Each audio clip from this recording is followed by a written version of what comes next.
Dictation 80 शब्द प्रति minute 5 second बाद शुरू। शुरू। कहते हैं प्रेम सुख की दूसरी अनुभूति है जिसमें हर व्यक्ति खुशी का अनुभव करता है।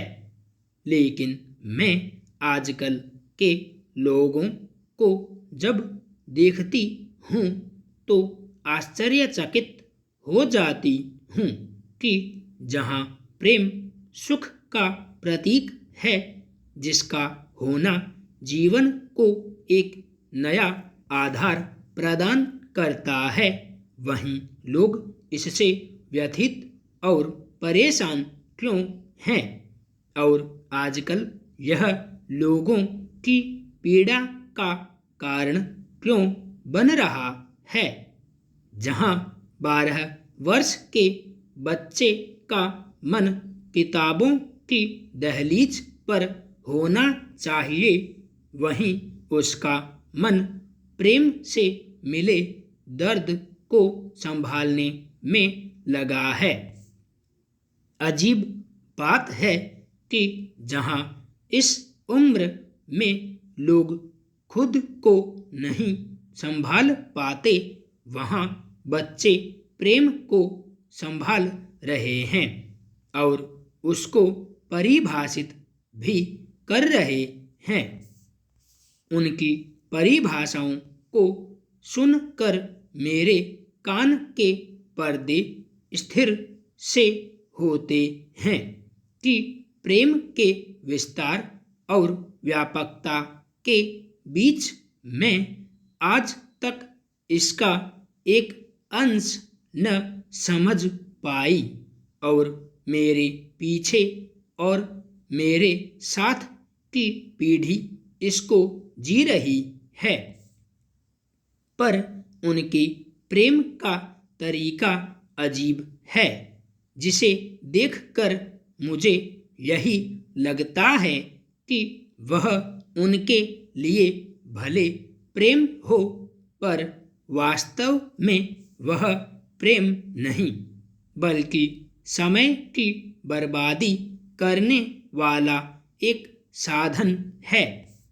जिस प्रेम को वे परिभाषित करते हैं वह शायद दर्द का कारण इसीलिए भी बन रहा है कि वह प्रेम को अनुभव नहीं कर रहे बल्कि एक संसाधन के तौर पर उसका उपयोग कर रहे हैं जिसका एक निश्चित मुकाम पर पहुंचने के बाद नाकाम होना जाहिर है। हाल ही में एक अजीब किस्सा आंखों के सामने था जहां प्रेम रूपी वाहन पर एक व्यक्ति इस प्रकार सवार था मानो यही उसके लिए सर्व सुखदायी है।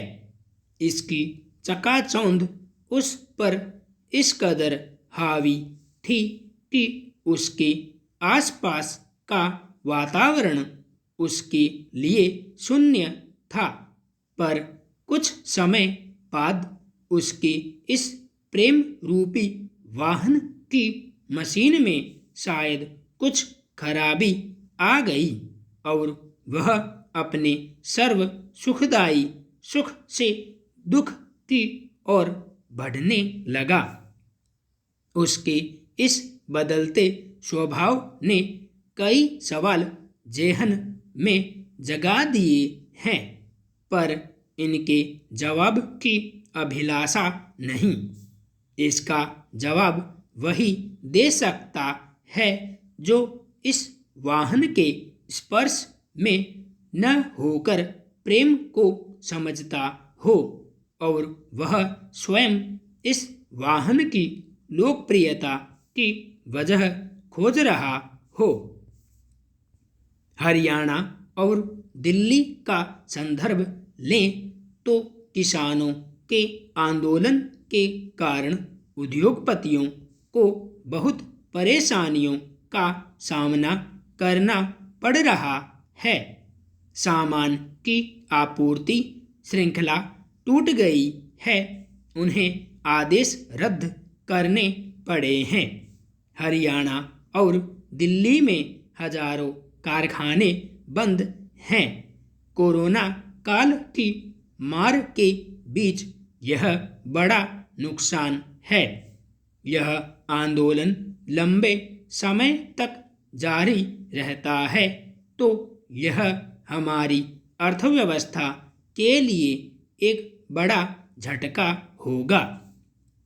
अगर किसानों का आंदोलन अर्थव्यवस्था को प्रभावित करता है तो यह आंदोलन को भी प्रभावित करेगा, क्योंकि सरकार उद्योगों से आयकर एकत्र करती है। सरकार बिना कर दाताओं से प्राप्त पूंजी के किसानों की मदद नहीं कर सकती। आंदोलन किसानों का मौलिक अधिकार है, लेकिन यह शांतिपूर्ण होना चाहिए। किसान हमारे अन्नदाता हैं। सरकार उनका सम्मान करती है और सभी भारतीय भी उनका सम्मान करते हैं। वे हैं तभी हमारी अर्थव्यवस्था में वृद्धि होगी, अन्यथा नहीं। भिक्षावृत्ति कहीं लोगों की मजबूरी है और कहीं पैसा कमाने का जरिया।